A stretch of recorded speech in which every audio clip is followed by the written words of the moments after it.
What's going on, y'all? Today we're going to talk about a couple of things, but first we're going to start off with my earnings so far for the week of January 16th through the 22nd. So, very part-time. You guys know how I roll, but mainly because it's just not out there right now. Like if we look at Lyft right now, 15 rides in 6.5 hours, but I'm online almost 18 hours.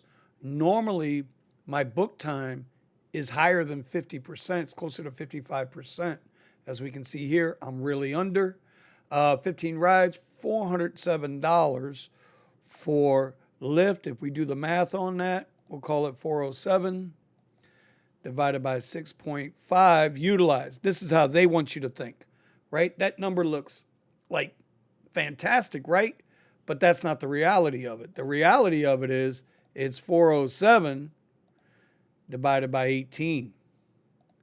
See, that's the reality of the number. That's the real number, right? Because you could say, well, you're sitting home, you're on another, it doesn't matter. I was available for the rides, which means I put myself out there. And that's something that new drivers need to understand. They're going to entice you with this number, right? That's 6.5 utilized hour. We did that wrong, 407 divided by 6.5.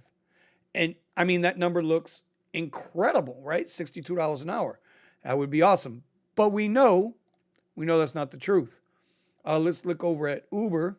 Again, we'll go with 16 hours, only $310 for them, only 9 rides, divided by 16 hours.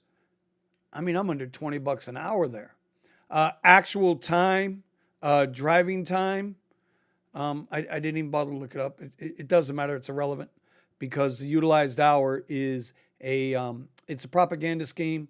It's a garbage scheme to get you to think you can make X amount of dollars. So if we take a rough estimate, we're looking at 407 plus 310, right? For the week 717, not counting today, we got 15 hours there.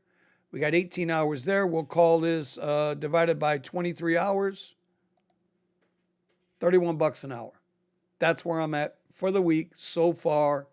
And like I say, you can make the numbers look good, but when you don't have an actual standard, when you don't have a standard, you want to have that standard to compare to, because why would you go to work and not know what you're going to work for?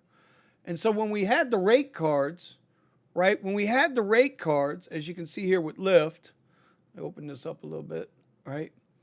We had a per mile, and we're just looking at the basic ride right now, but we had a per minute, a per mile, a minimum rate.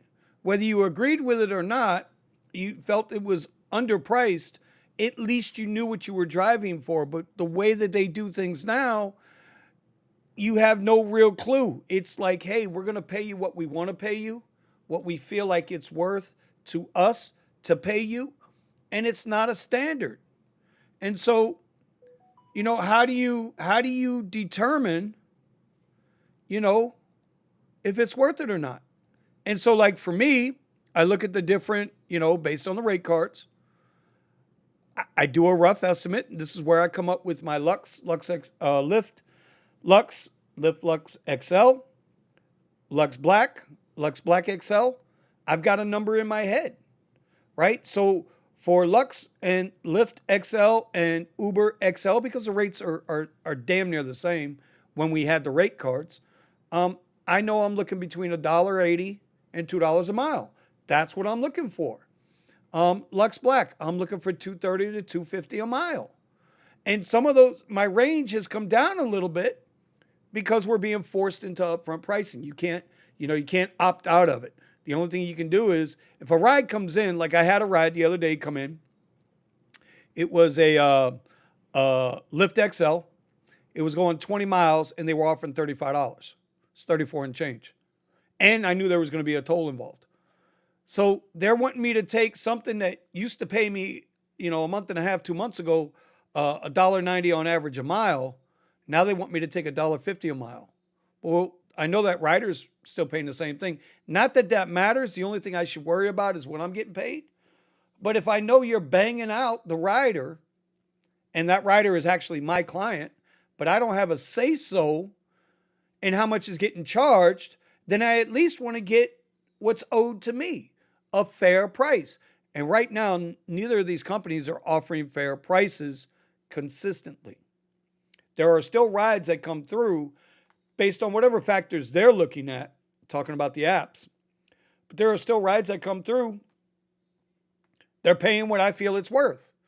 So, you've got people out there that are telling you, delete the garbage, delete the trash, know your worth. You have to do this math. You have to know what that number is for your market. Not every market's the same, right? So you got to know what that number is for your market. That includes knowing what your number is for your break even, vehicle cost, yada, yada, yada, all of that stuff, right? That's one way to look at it. Another way to look at it, if you're not going to be concerned with, what's your number per day? Like, what do you need to make a day? What are your bills? Are your bills $4,000 a month? Do you need to make $100 a day working 7 days a week? Is it $200 a day working 5 days a week? There's so many different factors, but it all comes back to your rate card, right? Knowing what you're worth. Lux, look, per minute or per mile, it's $1.46 per minute, 23 cents. So say, well, Vinny, that's not $2 a mile. No, but then you got to look at the base charge, right? And so you start to add all these things up, and now trying to integrate Uber and Lyft's upfront pricing into this. Now we're looking between $1.80 and $2 a mile. Anything less than $1.80, regardless of what my cost is to operate, my operating, regardless of that, you got to know your worth too. And if that means you take less rides, then you take less rides. But that also means now you have to get smarter, know your market. Slow times, we've been saying this, during the slow times, that's a good time to go experiment, because if you go to your normal spot and your spot's not getting ride requests, open up that map and try to figure out where they are. Try something different. You're out there wasting your time anyway if you're not getting rides. So, and at the end of the day, bro, the one thing you cannot ever get back. Everything in this life you can get back. Everything except time. You will never get your time back. That's gone. That's gone. So I guess at the end of the day, what I'm trying to say is, even though I had, for a part-time guy, $700 a week, $800 a week, that's what I usually average. That's good money for a part-time guy. But I also know that when I know there's rides out there, my hind parts needs to be out there. I need to be getting that money. And I also know that when there's no rides out there, it doesn't make sense to be out there. Why would I do that? There are other things in life I can do. There are other things in life you can do.